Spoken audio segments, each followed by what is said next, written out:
I have a lot to say about The Godfather. We're talking about Godfather, buddy. Oh my God, Father.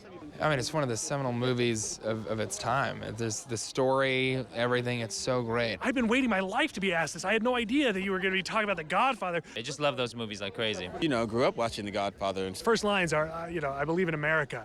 And that, as much as it is a mafia movie, it's a movie about America. And so it's one of those films that you look at and you go, how did they pull this off? It is so well written, it's so well directed, it's so well acted. Like every single frame of that movie is perfect.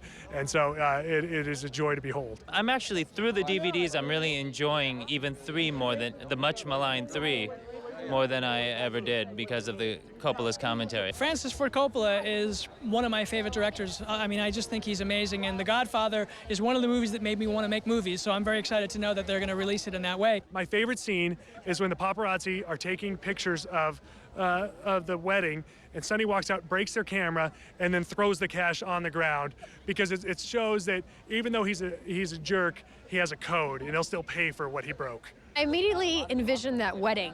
Every time I hear The Godfather, I just envision that wedding. And I think of just the look of the film, I think is the first thing I think of. And probably the music is the second thing I think of. Okay, well, my favorite scene is when De Niro comes up to the old Don in Italy. And, and he leans up and he whispers, Antonio Angelini. And then he just like cuts. And because he cuts him, and it's so amazing that movie. The scene where she tells Al Pacino, where Diane Keaton tells Al Pacino that she's getting that she got an abortion. My roommate and I act that out. It was an abortion, Michael. It's amazing. And then he slaps her. Forget about it. It's the best. Stuff in Cuba, I like a lot. And yeah, New York, I don't know, Bruno Kirby. My friends and I can't, that basically we spend our entire lives, as I think so much of America does, quoting that movie. There's that one where Brando's sitting there and he's like, look at what they did to my boy. Johnny Ola knows these places like the back of his hand. Bada bing, you get his brains all over your nice Ivy League suit. I'm gonna make him an offer I can't refuse, right? You broke my heart, Freda. Act like a man.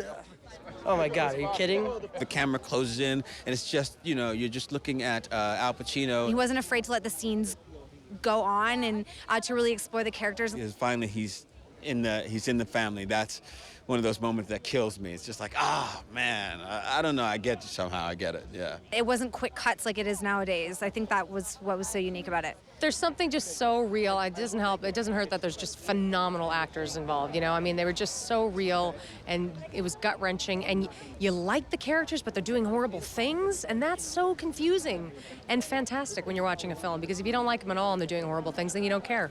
So I think that's one of the things that The Godfather has going for it. You don't ever question for a second that you're watching something real. And I think that's just a really difficult feat to achieve, especially with a gangster film. So often those films are a little bit over the top or so stylized that you don't quite buy into it, or sometimes you can get kind of taken out of the story because of the violence.